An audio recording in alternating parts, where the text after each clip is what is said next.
أعوذ بالله من الشيطان الرجيم بسم الله الرحمن الرحيم إن الحمد لله نحمده ونستعينه ونستغفره ونعوذ بالله من شرور أنفسنا ومن سيئات أعمالنا من يهده الله فلا مضل له ومن يضلل فلا هادي له أشهد أن لا إله إلا الله وحده لا شريك له وأشهد أن محمدا عبده ورسوله ربي اشرح لي صدري ويسر لي أمري واحلل عقدة من لساني يفقهوا قولي ربي زدني علما.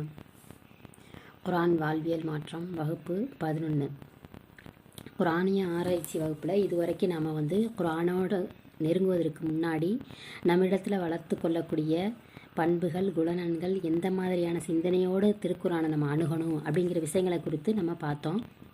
அதில் இறுதியாக 2 வகுப்பில் திருக்குரான் நேரடியாக யாரை உள்ளே இழுத்துக்கிறது, யாரை வெளியே தள்ளுது அப்படிங்கிற விஷயங்களை நம்ம பார்த்தோம். முத்தக்கினாக இருந்தால் உள்ளே இழுத்துக்கிறது, இன்னொன்று கப்பீராக இருந்தால் வெளியே தள்ளிடுது அப்படிங்கிற விஷயத்தை நம்ம மேற்கண்ட 2 வகுப்புகளில் நம்ம பார்த்தோம். அப்போ அந்த முத்தக்கினா ஆவதற்கு குரானில் சுய ஆய்வு, குரானை அறிதல், அல்லாஹ்வை அறிதல் அப்படின்னு சொல்லிட்டு 3 முக்கியமான அம்சங்களை நம்ம பார்த்துருக்கோம். முக்கியமான அம்சங்கள் இருக்குது. அதில் நமக்கு நாமே சுய பரிசோதனை செஞ்சுக்கணும். குரான் அறிவதன் மூலமாகவும் அல்லாஹ்வை அறிவதன் மூலமாகவும் நம்ம முத்தக்கினாக மாறலாம். அதில் இப்போ நம்ம பார்க்க போகிறது அல்லாஹ்வை அறிதல். அல்லாஹ்வை அறிதல் அப்படின்னா அல்லாஹ்வின் படைப்புகளை பார்ப்பதின் மூலமாகவும் அஸ்மாவுல் ஹுஸ்னா அல்லாஹுடைய பண்புகளை அறிந்து கொள்வதன் மூலமாகவும் நம்ம அல்லாஹ்வை அறிந்து கொள்ளலாம். அல்லாஹ்வின் படைப்பினங்களை சிந்திப்பதின் வழியாக, அல்லாஹ் படைத்த படைப்பினங்களின் வழியாக அல்லாஹ்வை அறிதல். இன்னொன்று திருக்குரானின் வழியாக அல்லாஹ்வை அறிதல். நம்ம இதை விளங்கிக்கிற போது ஒரு எகிப்திய அறிஞர் என்ன சொல்கிறார் அப்படின்னா, இறை வழிகாட்டுதல் 2 வேதங்களாக இருப்பதாக சொல்கிறாரு. ஒன்று வாசிக்கப்பட வேண்டிய வேதம், மற்றொன்று சிந்தித்து ஆய்வு செஞ்சு பார்த்து அதில் அறிந்து கொள்ளக்கூடிய வேண்டிய வேதம். வாசிக்கப்பட வேண்டிய வேதம் அப்படிங்கிறது குரான். அதை வாசித்து சிந்தித்து அதிலிருந்து கற்றுக்கொள்கிறது. சிந்தித்து ஆய்வு செஞ்சு அறிந்து கொள்ள வேண்டிய வேதம் அப்படிங்கிறது அல்லாஹுடைய படைப்பினங்களை, வானம், பூமி, சூரியன், சந்திரன், நட்சத்திரங்கள், உயிரினங்கள், விலங்குகள், மரம், செடி, கொடி அப்படின்னு சொல்லிட்டு அல்லாஹ் படைத்த ஒவ்வொரு பொருட்களையும் அனைத்துமே அல்லாஹ்வின் படைப்புகள். அந்த படைப்புகளை சிந்திக்கிறதின் வழியாக நம்ம அல்லாஹ்வை அறிந்து கொள்ள முடியும். இந்த 2 வழியில் திருக்குரான் நமக்கு முன்வைக்குது. குரானை படித்து அல்லாஹ்வை அறிந்து கொள்வது, அல்லாஹ்வின் படைப்புகளை சிந்தித்து உணர்ந்து அவனுடைய ஆற்றல் எப்படி இருக்குது, அவனுடைய பராக்கிரமம் எவ்வளவு பெரியது என்பதை குறித்து உணர்வை வளர்த்து கொள்ளுங்கள் அப்படின்னு சொல்லிட்டு குரான் நம்மளுக்கு வழிகாட்டுது. குரானின் வழியாகவும் படைப்புகளின் வழியாகவும் நம்ம அல்லாஹ்வை அறிதல் என்பது ஒரு தொடர்ச்சியான பயமாக இருக்குது. நம்ம ஒவ்வொரு நாளுமே ஒவ்வொரு நிமிஷமும் நாம் அந்த அறிவை தேடிக்கிட்டே இருக்கணும். அதற்கான வாசலை அல்லாஹு தஆலா திறந்து வச்சுருக்கான். நம்ம அதை நம்முடைய கண்களை நம்ம திறந்து சரியாக நம்ம பார்த்தாலே போதும். ஒவ்வொரு நிமிஷத்துலையும் அல்லாஹ் நம்மளுக்கு ஒரு செய்தியை சொல்லிக்கிட்டே இருக்கான். உதாரணமாக நம்ம ஒரு நடக்கிறதுக்கு ஒரு ஸ்டெப் எடுத்து வைக்கும்போது நம்முடைய கால் என்ன மேலே தூக்கி வைக்குது, முட்டிகள் நகருது, உடல் சமநிலையுடைய செயல்படுது. இப்படி ஒவ்வொரு இயக்கத்திலையுமே ஒரு செய்திகள் இருக்குது. இது நிகழ்த்துறது யார், ஏன் நிகழ்த்துறான் அப்படிங்கிற சிந்தனை நம்மளுக்கு வந்துட்டாலே அல்லாஹ்வை அறியும் வாசலாக அமையுது. நம்ம பார்க்கக்கூடிய ஒவ்வொரு பொருட்களையுமே அல்லாஹுடைய முத்திரை இருக்குது. அல்லாஹுடைய முத்திரை இல்லாத எந்த பொருளுமே கிடையாது. அல்லாஹுடைய படைப்புகளை அவற்றில் எல்லாமே அவனுடைய சீல் பதிக்கப்பட்டிருக்குது. அப்போ இது எல்லாமே அல்லாஹுடைய படைப்புகள், அல்லாஹு தான் உண்டாக்கணும் அப்படிங்கிற சிந்தனை நம்மளுக்கு வந்துடுது. அப்போ இந்த திருக்குரானில் 34வது அத்தியாயம் 1-2 அல்லாஹ் தஆலா சொல்கிறான், அல்ஹம்துலில்லாஹில்லதி அல்ஹம்து லில்லாஹில்லதி லஹு மாஃபிஸ் சமாவாத்தி வமா ஃபில்லர்லி வலகுல் ஹம்து ஃபில் ஆஹிரதி வஹுவல் ஹக்கீமுல் ஹபீர். புகழ் அனைத்தும் அல்லாஹுக்குரியது. வானங்களிலும் பூமியிலும் உள்ள அனைத்தும் அவனுக்கு சொந்தமானவைகளே. மறுமையிலும் எல்லா புகழும் அவனுக்கு உரியது. அவன் ஞானமுடையவன், அனைத்தையும் நன்கு அறிந்தவனாகவும் இருக்கின்றான்.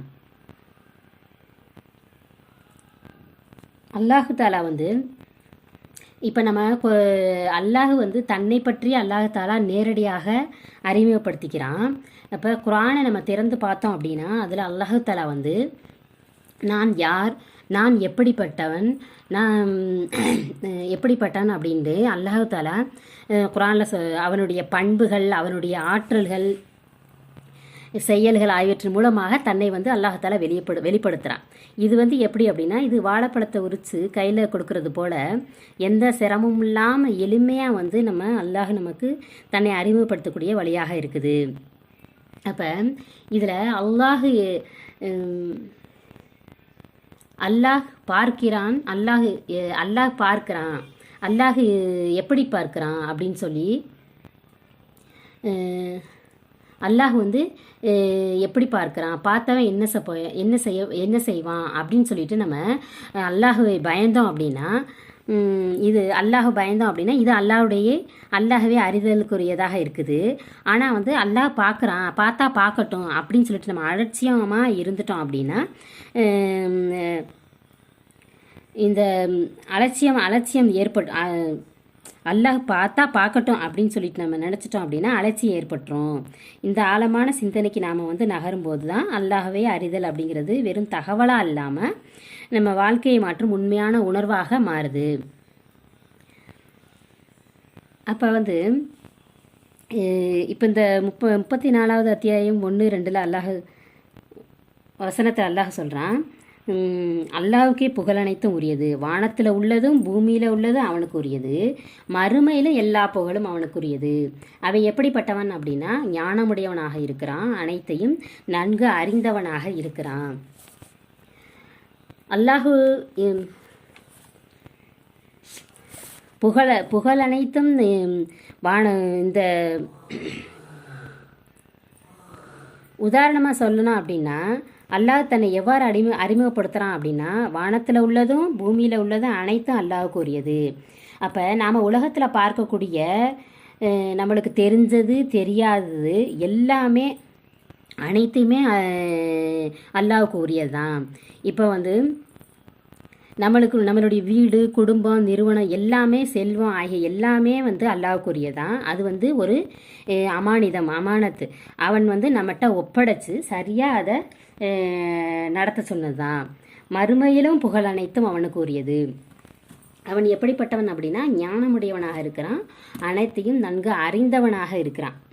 அனைத்தையும் அவன் நன்கு அறிந்தவனாக இருக்கிறான். அப்போ பூமிக்குள்ள நுழையிறதும் அதிலிருந்து வெளிவரதையும் வானத்திலிருந்து இறங்குறதையும் அதில் ஏறுவதையும் அனைத்தையும் அவன் அறிந்தவனாக இருக்கிறான். அப்போ அவன் மிக கருணை உள்ளவனாகவும் மன்னிப்பவனாகவும் இருக்கிறான். இப்படி குர்ஆன் நூற்றுக்கணக்கான வசனங்களில் அல்லாஹ் தன்னுடைய பண்புகளை வெளிப்படுத்துகிறான். தன்னைத்தானே அல்லாஹ் தஆலா அறிமுகப்படுத்தக்கூடியவனாக இருக்கிறான். இதில் குர்ஆனை வாசிப்பதன் மூலமாக நம்ம அல்லாஹுவை அறிந்து கொள்ளலாம். அதே குர்ஆனில் அவனை மட்டுமே வணங்கணும். அப்போ அவனை மட்டுமே வணங்கணும்னு சொல்லிட்டு அல்லாஹ் தஆலா கட்டளையிடுறான். அப்போ அதில் ஏன் வணங்கணும் அப்படிங்கிறதையும் அல்லாஹ் தஆலா அந்த விஷயத்தையும் அல்லாஹ் தஆலா சொல்கிறான்.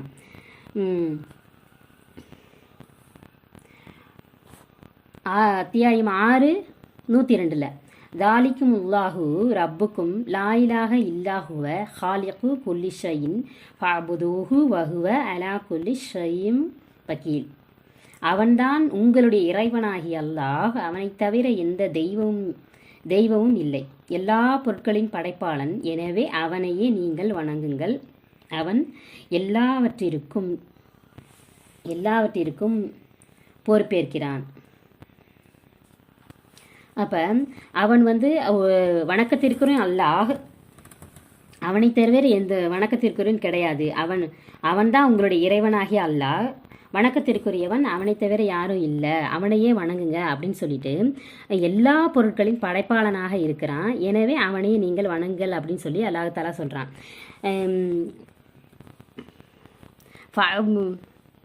ஃபஅபுதூஹு, எனவே அவனை வணங்குங்கள் அப்படின்னு சொல்லி அல்லாஹ் கட்டளையிடுறான். அப்போ இப்போ நம்ம ஏன் வணங்கணும் அப்படின்னா, இப்போ உதாரணமாக நம்ம வந்து உட்காந்துருக்கோம்னா சிரமம் இல்லாமல் நம்ம உட்காந்துருக்கோம். இப்போ எத்தனையோ பேர் வந்து உலகத்தில் எத்தனையோ பேர் நோயால் அவதிப்படுறாங்க, படுத்த படுக்கையில் இருக்கிறாங்க, எந்திரிச்சு உட்கார முடியலை, எந்திரிச்சு பாத்ரூம் போக முடியல, இப்படி சிரமப்பட்டுக்கிட்டு இருக்காங்க. ஒருத்தரோட உதவி இல்லாமல் அவங்களால எந்திரிக்க முடியாது. இப்படி அப்போ இதெல்லாம் இல்லாமல் நம்ம சிரமம் இல்லாமல் நம்ம எந்திரிக்கிறோம், உட்காந்துருக்கோம், நடக்கிறோம், சாப்பிட்றோம், இவ்வளவு விஷயங்களை நம்ம செய்கிறோம். இது வந்து அல்லாஹ் நமக்கு கொடுத்த அருட்கொடை. உட்காருதல் அப்படிங்கிறது இறைவன் கொடுத்த நன்மை. அப்படின்னா அதற்காக நம்ம வந்து என்ன செய்யணும் அப்படின்னா நன்றி செலுத்தணும். இதுபோல் நான் என்ன செய்கிறேன், பார்க்குறேன், பேசுகிறேன், என் நாவு அசையுது, ஆயிரக்கணக்கான நரம்புகளை என்ன செய்யுது, வேலை செய்யுது. இப்போ நம்ம பேசுகிறோம் அப்படின்னா நம்ம அளவுக்கு அதிகமாக வந்து நம்மளுடைய உமிழ்நீர் வந்து பேசும்போது அளவுக்கு அதிகமாக சுரந்துச்சு அப்படின்னா நம்மளால் பேச முடியாது. நம்ம பேசும்போது அந்த உமிழ்நீர் வந்து அது சுரக்கலை அப்படின்னா ரொம்ப நம்ம என்ன செய்யும், காஞ்சு போய் பேச முடியாமல் ரொம்ப சிரமப்பட்டு போயிடுவோம். அப்போ அது அளவாக சீராக ஒரு சொட்டு நீர் பாசனம் போல் நம்மளுக்கு தேவைக்கேற்ப வந்து அது துல்லியமாக இயங்குது. அப்போ இதுவும் வந்து அல்லாஹ் செய்த நம்மளுக்கு அருட்கொடையாக இருக்குது.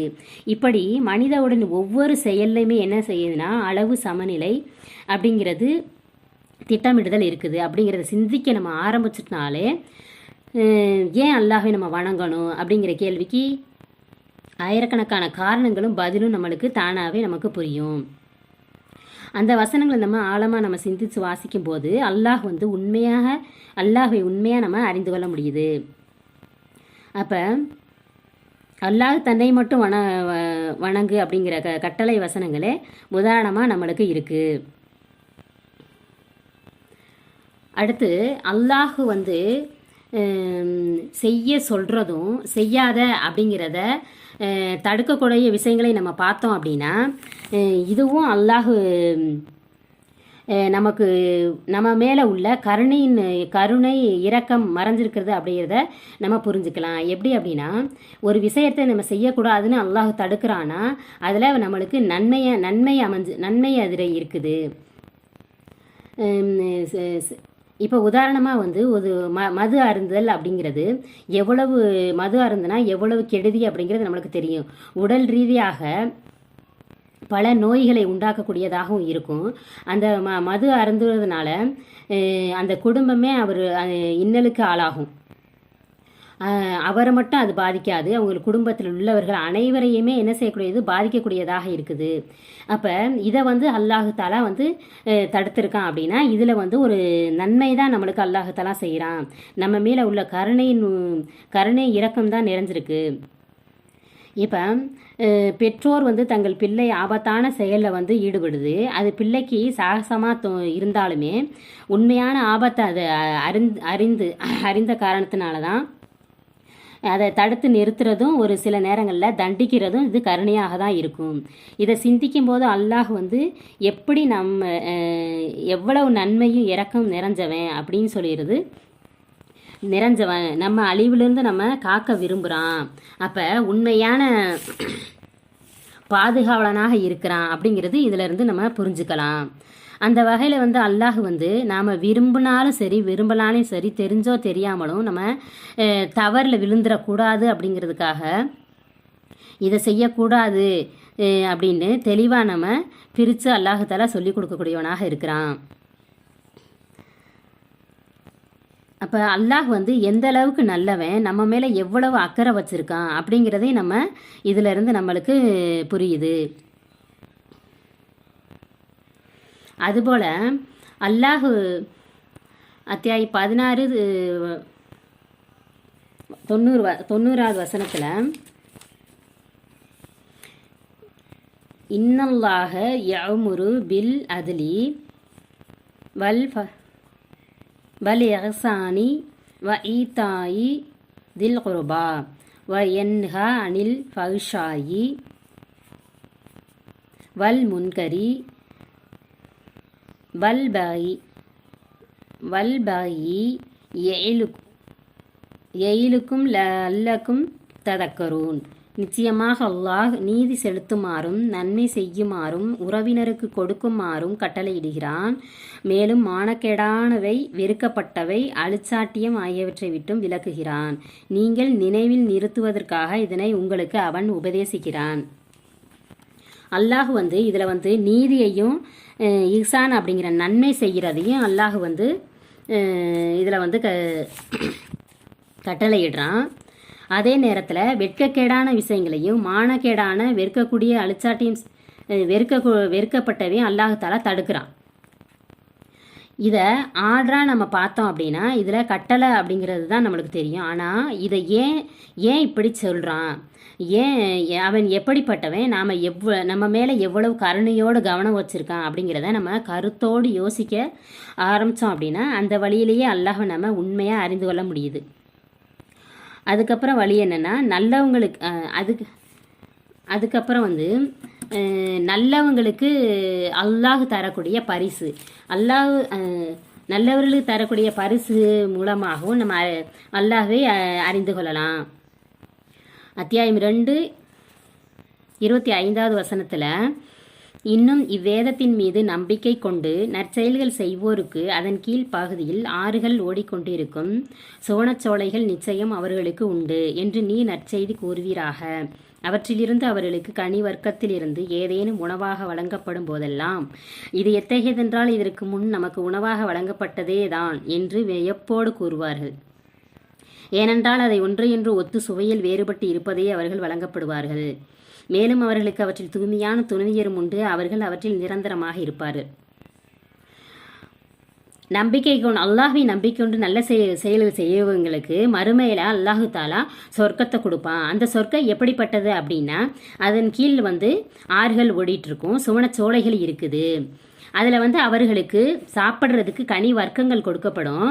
அதை சாப்பிட்டோன்னா அவங்க என்ன செய்வாங்க அப்படின்னா இது இப்போ தானே சாப்பிட்டோம் அப்படின்னு சொல்லிட்டு நினைப்பாங்க. ஆனால் அது பார்க்குறதுக்கு அது இப்போ ஒத்து இருக்கும், ஒன்றா அதே போல் இருக்கும். ஆனால் சாப்பிட்டு பார்க்கும்போது அதனுடைய சுவை வேறுபட்டதாக இருக்கும். மேலும் அவங்களுக்கு அதில் தூய்மையான துணையர் உண்டு, அவங்க அதில் நிரந்தரமாக இருப்பாங்க. அப்போ சொர்க்கம் மறுமை வாழ்க்கை அப்படிங்கிறது நிரந்தரமானது. சொர்க்கம் நிரந்தரமானது.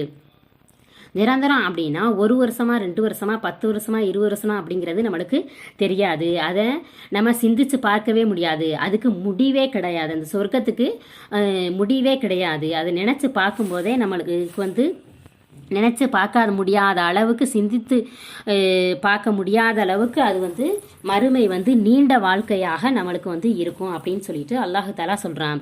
இப்போ நல்லவர்களுக்கு கொடுக்கக்கூடிய பரிசுகளை நம்ம சிந்தித்து பார்ப்பதன் மூலமாகவும் நம்ம அல்லாஹ்வை அறிந்து கொள்ளலாம்.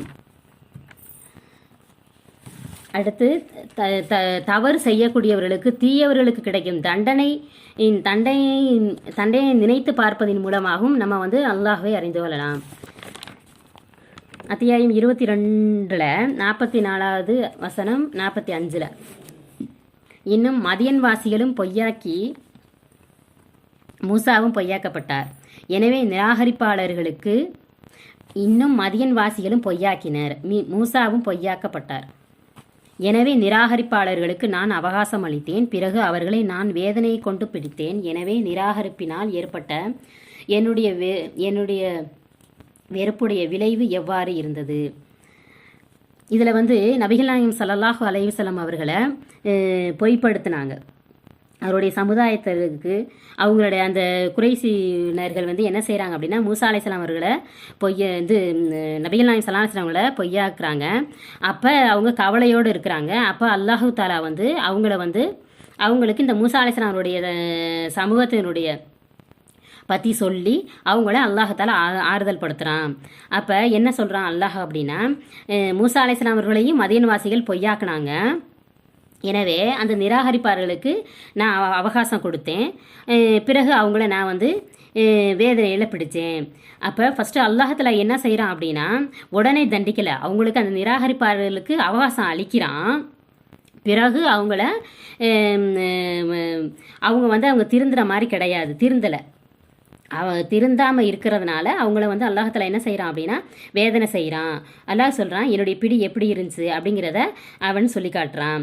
அப்போ எத்தனையோ ஊர்களை வந்து அநியாயம் செய்து கொண்டிருக்க அவற்றை நாம் அழித்துள்ளோம். அவை அவற்றுடைய முகடுகளின் மீது வீழ்ந்து விட்டன. பாலான எத்தனையோ கிணறுகளும் உறுதியான உயர்ந்த எத்தனையோ மாளிகைகளும் அழிக்கப்பட்டு விட்டன அப்படின்னு சொல்லிட்டு அந்த மதியன்வாசிகளை பற்றி அல்லாஹால சொல்லி காட்டுறான். அப்போ தீயவர்களுக்கு வழங்கப்படும் தண்டனைகள் வந்து இம்மையிலும் மறுமையிலும் வரும் அழிவுகள், நரக எச்சரிக்கைகள் ஆகியவற்றை சிந்தித்தாலும் அதுலேயும் அல்லாஹுவின் நீதி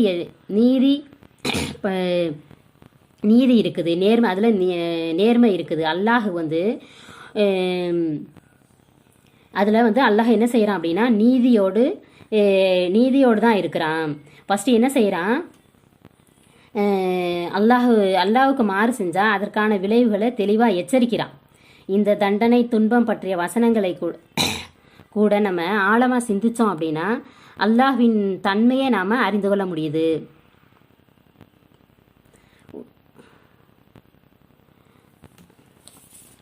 அடுத்து வந்து அல்லாஹ் இந்த அல்லாஹ் தண்டிக்கிறான் அப்படின்னு மட்டும் நம்ம சிந்திக்காமல் எப்படிப்பட்ட இறைவனாக இருந்தால் இப்படி தண்டிப்பான் அப்படிங்கிறத நம்ம வந்து சிந்தித்து பார்க்கணும். அடுத்து வந்து இப்போ இப்போ இதை வந்து யார் சொன்னது அப்படிங்கிறத நம்ம ஒரு விஷயத்தை நம்ம சிந்திச்சு பார்த்தோம் அப்படின்னா அதுக்கு எவ்வளவு நம்ம முக்கியத்துவம் கொடுப்போம். இப்போ இது ஒரு அறிஞர் சொன்னது, ஒரு மருத்துவர் சொன்னது அப்படின்னு சொன்னோம்னா இவர் நல்லா படித்தவர், இவர் மருத்துவராக இருக்கார், இவர் சொல்கிறது சரியாக தான் இருக்கும் அப்படின்னு சொல்லிட்டு அவர் சொல்கிறதுக்கு நம்ம என்ன செய்வோம்னா ரொம்ப முக்கியத்துவம் கொடுத்து அந்த அறிவுரை எப்படி அப்படின்னா அர்த்தமுள்ளதாக மாறுதோ அதுபோல தான் இது வந்து யார் சொன்னது, இது அல்லாஹ் சொன்னது, அல்லாஹுடைய பண்புகள் என்ன, அல்லாஹ் எப்படிப்பட்டவன், இது அல்லாஹ் சொன்னது அப்படின்னு சொல்லிட்டு நம்ம மனசில் நம்ம ஆளை சிந்தித்தோம் அப்படின்னா நம்ம அந்த விஷயத்துக்கு நம்ம வந்து ரொம்ப முக்கியத்துவம் கொடுத்து அதில் நம்ம வந்து செயல்படுத்தக்கூடியவர்களாக இருப்போம். அடுத்ததாக வந்து அல்லாஹ் வந்து தொழுங்க நோன்பு வைங்க அப்படிங்கிறத போல் அல்லாஹ்வை அறிந்து கொள்ளுங்கள் அப்படின்னு சொல்லிட்டு கட்டளையாக வருது.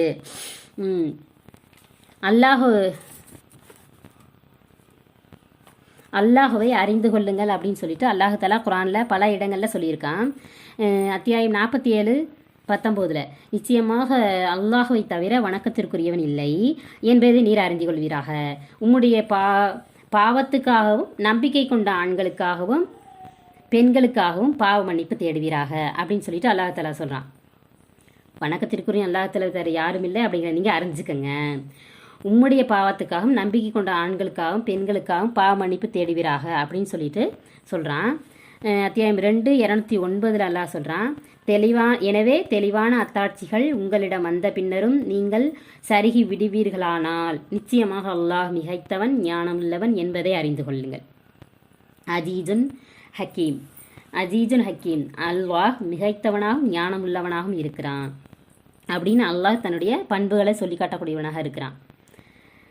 அத்தியாயம் 8:40 வசனத்தில் அவர்கள் புறக்கணித்தால் நிச்சயமாக அல்லாஹ் உங்களுக்கு பாதுகாவலன் என்பதை அறிந்து கொள்ள. அல்லாஹ் பாதுகாவலன் அப்படிங்கிறத நீங்கள் அறிஞ்சுக்கங்க.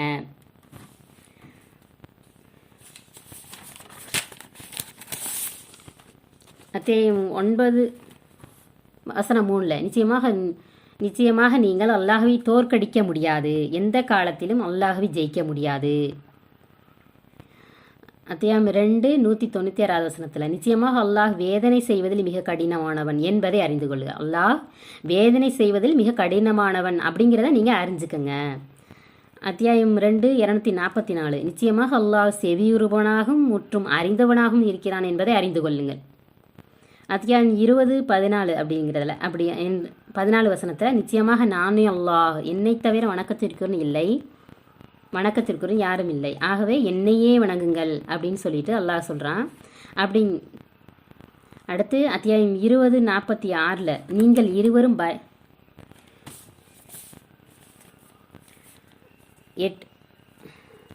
அடுத்து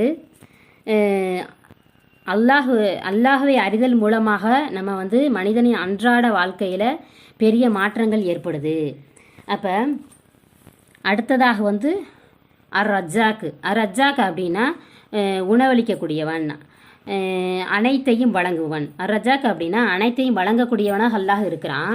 அப்படிங்கிறத நம்ம சிந்தித்து பார்த்தாலே நம்ம அல்லாஹ் தான் வருமானத்தை கொடுக்குறான், அல்லாஹ் தான் நம்மளுக்கு உணவை கொடுக்குறான், அல்லாஹ் தான் அனைத்தையும் கொடுக்கக்கூடியவனாக இருக்கிறான் அப்படின்னு நம்ம சிந்தித்து பார்த்தோம் அப்படின்னா நம்முடைய வியாபாரத்தில் நம்மளுடைய தொழிலில் நம்ம பொய் சொல்ல மாட்டோம், மோசடி செய்ய மாட்டோம், அளவில்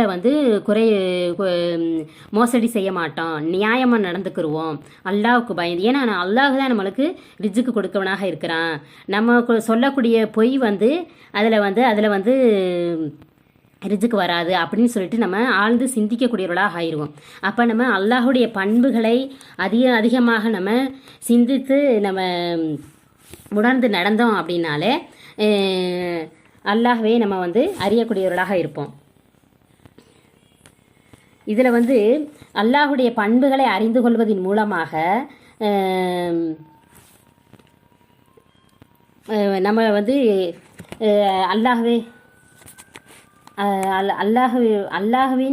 அல்லாஹுவின் பண்பை நம்ம அறிந்து கொள்வதன் மூலமாக நம்மளுடைய வாழ்க்கை மன அமைதி பெறுகிறது, மன நிம்மதியை அடைகிறது. எதிர்காலத்தை பற்றி நம்ம பயப்பட மாட்டோம். இறந்த காலத்தை பற்றியும் நம்ம என்ன செய்ய மாட்டோம் அப்படின்னா நம்ம கவலைப்பட மாட்டோம். இப்போ அதற்கு உதாரணமாக மூசா அலைஹிஸ்ஸலாமுடைய வரலாறு நம்மளுக்கு தெரிஞ்ச விஷயம், எல்லாத்துக்கும் தெரிஞ்ச விஷயந்தான். மூசா அலைஹிஸ்ஸலாம் அவர்கள் தன்னுடைய சொந்த ஊரில் வளர்ந்த ஊரில் அவங்க என்ன செய்கிறாங்க, ஒரு கொலை செஞ்சிடறாங்க. கொலை செஞ்சுட்டு அதுக்கு பயந்து என்ன செய்கிறாங்கன்னா அந்த ஊரை விட்டே வெளியேறி மதியனில் குடியேறாங்க. மதியனில் கிட்டத்தட்ட ஒரு 16-18 ஆண்டுகள் அங்கே இருக்கிறாங்க. அங்கே திருமணம் பண்ணி அங்கே குடும்பத்தோடு இருந்து வாழ்ந்த பிறகு சரி நம்ம சொந்த ஊருக்கு போவோம் அப்படின்னு சொல்லிட்டு தன் குடும்பத்தை அழைச்சிக்கிட்டு தன் சொந்த ஊருக்கு போகிறாங்க. அப்போ பயணம் செய்யும் பொழுது அவங்க என்ன செய்கிறாங்கன்னா அவங்க அந்த இரவு நேரத்தில் ரொம்ப இருட்டாக இருக்குது. இருட்டு நேரத்தில் அந்த பாதை சரியாக அவங்களுக்கு தெரியாமல் இருக்கவும் அந்த குடும்பத்தை அவங்க அங்கேயே இருக்க வச்சுட்டு அவங்க என்ன செய்கிறாங்கன்னா தூரத்தில் ஒரு வெளிச்சம் தெரியுது, நாங்கள் போய் ஏதாவது ஒரு வேடிக்கொல்லி எடுத்துகிட்டு வரேன் வெளிச்சத்துக்காக வேண்டி அப்படின்னு சொல்லிட்டு தன்னுடைய குடும்பத்தை அவங்க இருக்க சொல்லிட்டு மூசா அலைஹிஸ்ஸலாம் அவர்கள் மட்டும் அதை நோக்கி அந்த வெளிச்சத்தை நோக்கி போகிறாங்க. அப்போ போகும் பொழுது அவங்க தூர்சினா மலை பக்கத்தில் போகும் பொழுது அங்கே ஒரு தூய பள்ளத்தாக்கில் பக்கத்தில் அல்லாஹ் மூசா அலைஹிஸ்ஸலாம் அவங்களோட என்ன செய்கிறாங்கன்னா உறவாடுறாங்க. மூசா அலைஹிஸ்ஸலாம் அப்போ அல்லாஹ் என்ன சொல்கிறான் அப்படின்னா நான் தான் அல்லாஹ் அப்படின்னு சொல்லிட்டு மூசா அலைஹிஸ்ஸலாம் அவங்களோட பேச ஆரம்பிக்கிறாங்க. அப்போ அந்த தூய பள்ளத்தாக்கில் அல்லாஹ் அவங்கள அழைச்சி என்ன செய்யலான்னா நீங்கள் செருப்புகளை கலட்டுருங்க, நீங்கள் எங்கே இருக்கீங்க அப்படின்னா நீங்கள் தூய இடத்துல இருக்கிறீங்க, தூய பள்ளத்தாக்கில் இருக்கிறீங்க அப்படின்னு சொல்லிட்டு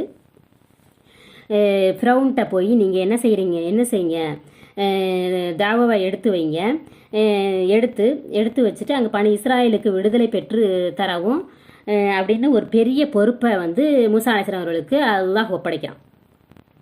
ஆனால் இந்த பணியை உடனடியாக ஏற்றுக்கொள்ளக்கூடிய மனநிலையில் மூசா அலைஹிஸ்ஸலாம் இல்லை. அவங்க ரொம்ப பயந்தவர்களாக இருக்கிறாங்க. சாதாரண பயம் கிடையாது, ரொம்ப கடுமையான பயமாக இருக்குது. அவங்களுக்கு பேச்சு திறனும் குறைவாக இருக்குது. அங்கே வேற ஒரு கொலையை வேற செஞ்சுட்டு வந்துடுறாங்க. அப்போ அந்த கொலையை நினச்சி அவங்க பயப்படுறாங்க. நம்ம போனோம் அப்படின்னா நம்மளை என்ன செய்வாங்களோ தெரியாது. அவங்கள்ட்ட ஆட்சி அதிகாரம்லாம் இருக்குது. நம்ம வேற கொலையை வேற செஞ்சுட்டு வந்துட்டோம். நம்ம அங்கே போனோம் அப்படின்னா நம்மளை பொய்யன் அப்படின்னு வேற நம்ம இந்த விஷயத்த சொன்னோம் அப்படின்னா நம்ம பொய்யன் அப்படின்னு சொல்லிடுவாங்க. அப்படிங்கிற விஷயம்லாம் இவங்களுக்கு கவலையாக இருக்குது. அதை அல்லாஹாலாட்ட மூசா அலைஹிஸ்ஸலாம் அவர்கள் எடுத்து வைக்கிறாங்க. அப்போ அல்லாஹ் என்ன செய்கிறான் அப்படின்னா அவங்கள வந்து மூசா அலைஹிஸ்ஸலாம்கிட்ட இருக்கிற கைத்தடியை வந்து இப்போ கீழே போட சொல்கிறாங்க. அது என்ன செய்யுது? பாம்பா மாறுன்னு ரொம்ப அவங்க பயந்து ஓடுறாங்க. அப்போ அல்லாஹ் வந்து மூசா அலைஹிஸ்ஸலாம் அவர்களுக்கு ரொம்ப தைரியப்படுத்துகிறாங்க. ஒரு மனிதனாக இருந்த நபியின் மனநிலையை காட்டுறதுக்காக இப்படி பயம் தயக்கம் அப்படிங்கிற நிலையிலிருந்து அல்லாஹ் மூசா அலைஹிஸ்ஸலாம் அவர்களை மெதுவாக தயார் செஞ்சு உறுதியளித்து ஒரு பெரிய இறை தூதராக அல்லாஹு தஆலா உருவாக்குறான். இது அப்போ மூசா அலைஹிஸ்ஸலாம் அவர்கள் என்ன சொல்கிறாங்க அப்படின்னா என்னை பொய்ப்படுத்திடுவாங்க அப்படின்னு சொல்லும் பொழுது என்னுடைய மனநிலை நெருக்கடியாயிரும், என்னுடைய உள்ள நெருக்கடியாயிரும், எனக்கு பேச்சும் வராது. எனவே என்னுடைய சகோதரர் ஹாரூனையே நீங்கள் அனுப்பி வைங்க அப்படின்னு சொல்லிட்டு அல்லாட்ட வந்து மூசா அலைஹிஸ்ஸலாம் அவர்களை கேட்குறாங்க. அப்போ 2 பேருமே பயப்படுறாங்க. அவங்க வந்து இங்கே என்ன செய்வாங்க அப்படின்னா வரம்பு மீறி தீமை செஞ்சுருவாங்க அப்படின்னு சொல்லிட்டு பயப்படக்கூடியவர்களாக இருக்கிறாங்க. அப்போ ஒரு ரொம்ப பயந்த நிலையில தான் அவங்க வந்து இருக்கிறாங்க. இப்போ என்ன செய்கிறான் அல்லாஹு தஆலா வந்து அவங்கள வந்து தன்னுடைய பண்புகளை சொல்லி அல்லாஹ் வந்து அவர்களை வந்து அந்த களத்துக்கு போகிறதுக்கு தயார்படுத்துகிறாங்க. எப்படி தயார்படுத்துகிறாங்க அப்படின்னா நிச்சயமாக நானே அல்லாஹ், என்னை தவிர வணக்கத்திற்கிறோன் இல்லை, ஆகவே என்னையே வணங்குங்கள். இதை எப்படி இன்னனி அல்லாஹ் லா இலாஹ இல்லா ஆனால் ஃபஅபுதூனி, வணக்கத்திற்குரியன் என்னை தவிர யாரும் இல்லை, என்னவே வணங்குங்கள் அப்படின்னு அல்லாஹ் சொல்கிறான். அடுத்ததாக அவங்க பயப்படக்கூடியவர்களாக இருக்கும் பொழுது நீங்கள் இருவரும் பயப்பட வேண்டாம், நிச்சயமாக நான் உங்களோட செவியேற்று கொண்டும் பார்த்து கொண்டும் இருக்கிறேன் அப்படின்னு சொல்லிட்டு அல்லாஹ் சொல்கிறான். அத்தியாயம் 20:46 வசனத்தில் நீங்கள் 2 பேரும் பயப்படாதீங்க, நிச்சயமாக உங்களோட நான் இருக்கிறேன். எப்படி இருக்கேன்? செவியேற்று கொண்டும் பார்த்துக்கிட்டும் இருக்கிறேன், நீங்கள் பயப்படாதீங்க அப்படின்னு சொல்லிட்டு அல்லாஹ் சொல்கிறான். அப்போ இதுக்கு பிறகு வந்து போய் மூசா அலைஹிஸ்ஸலாம் அவர்கள் வந்து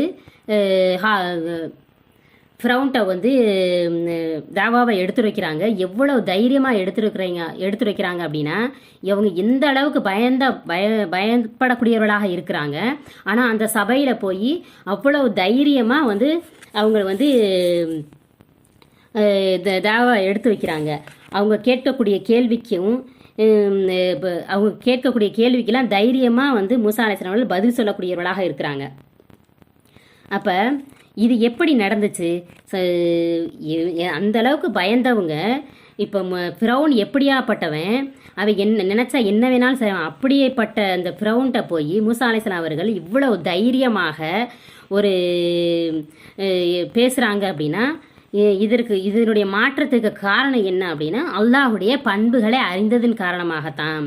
அப்போ நாமும் என்ன செய்யணும் அப்படின்னா அல்லாஹுடைய பண்புகளை அல்லாஹ்வின் அறிவதன் மூலமாக அல்லாஹுடைய கண்ணியத்தை, அல்லாஹ் எப்படிப்பட்டவன், அல்லாஹ் மன்னிக்கக்கூடியவனாக இருக்கிறான், அல்லாஹ் வந்து நம்மளுக்கு வந்து ரஹ்மத்து கிருபை அருள் நம்மளுக்கு அருள் செய்யக்கூடியவனாக இருக்கிறான், நம்முடைய பாவங்களை மன்னிக்கக்கூடியவனாக இருக்கிறான் அப்படின்னு சொல்லிட்டு அணுவாக நம்ம வந்து அந்த அல்லாஹுடைய பண்புகளை நம்ம வந்து உள்ளே இறக்கணும்.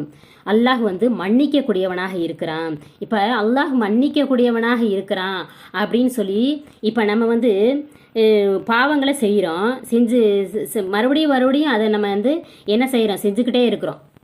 அப்போ நம்ம திரும்ப இந்த பாவத்தை நம்ம செய்கிறோமே, அல்லாஹ் நம்ம மன்னிக்க மாட்டானோ அப்படின்னு சொல்லிட்டு நம்ம நினச்சிட்டோம் அப்படின்னா அந்த பாவத்திலே நம்ம என்ன செஞ்சுருவோம், நிலைச்சி இருந்துருவோம். ஆனால் அல்லாஹ் நம்மளை மன்னிக்கக்கூடியவனாக இருக்கிறான் அப்படின்னு அல்லாஹ் மன்னிக்கக்கூடியவன் அப்படிங்கிற பண்பை நம்ம உணர்ந்தோம் அப்படின்னா அந்த தவறிலிருந்து நம்ம என்ன செஞ்சுருவோம், விலகி வந்து மறுபடியும் அந்த தவறு செய்யாமல் இருக்கிறதுக்கு நம்ம வந்து முயற்சி செய்வோம். இப்போ நம்முடைய ஒரு ஒரு தாய்கிட்ட தன் பிள்ளை வந்து நம்ம தாய் மன்னிக்கக்கூடியவள் அப்படின்னு சொல்லிட்டு அந்த சிறிய தவறுகளை திரும்ப திரும்ப அதை செஞ்சிட்டாலும் தன்னுடைய தாய் நம்ம என்ன செஞ்சிருவா, நம்மளை மன்னிச்சிருவா அப்படின்னு சொல்லிட்டு அந்த தாயிட்ட தான் அந்த பிள்ளை போகும். அதுபோல் அதைவிட பல மடங்கு நம்ம மீது கருணையில் உள்ளவனாக அல்லாஹ் இருக்கிறான். அப்போ நம்ம வந்து அல்லாஹ் மன்னிக்கக்கூடியவனாக இருக்கிறான்னு சொல்லிட்டு மறுபடியும் மீண்டும் என்ன செய்வோம், நம்ம அல்லாஹ்விடம் நெருங்கக்கூடியவர்களாக இருப்போம். அப்போ இவ்வாறு அல்லாஹுடைய அனைத்து பண்புகளையுமே என்ன செய்யணும், அணுவணுவாக நம்ம வந்து உள்ளே இறக்கணும். அல்லாட்ட நம்ம என்ன செய்யணும் அப்படின்னா நம்ம பிரார்த்தனை செய்யக்கூடியவர்களாக இருக்கணும். யா அல்லாஹ், உன்னை அறிவதற்குரிய வாய்ப்பை எனக்கு கொடு ரப்பே அப்படின்னு சொல்லிட்டு நம்ம துவா செய்யக்கூடியவர்களாக இருக்கணும். அப்போ இவ்வாறு நம்ம அல்லாஹுடைய பெயர்களின் கற்பதின் மூலமாகவும் நம்ம அல்லாஹுவை அறிந்து கொள்ளலாம். இன்ஷா அல்லாஹ் நாம் அனைவரும் அஸ்மாவுல் ஹுஸ்னா அல்லாஹுடைய பண்புகளை அதிகம் அறிந்து அதை உள்ள நம்ம ஆளை பதிய வச்சு நம்ம குர்ஆனை நம்ம சிந்தித்து வாசிப்பதன் மூலமாகவும் நம்ம அல்லாஹுவை அறியக்கூடியவர்களாக நம் அனைவரையும் அல்லாஹ் ஆக்கி அருள் புரிவானாக. ஆஹிரு தேவானா அல்ஹம்துலில்லாஹி ரப்பில் ஆலமீன். அஸ்ஸலாமு அலைக்கும் வரஹ்மத்துல்லாஹி வபரகாத்துஹ்.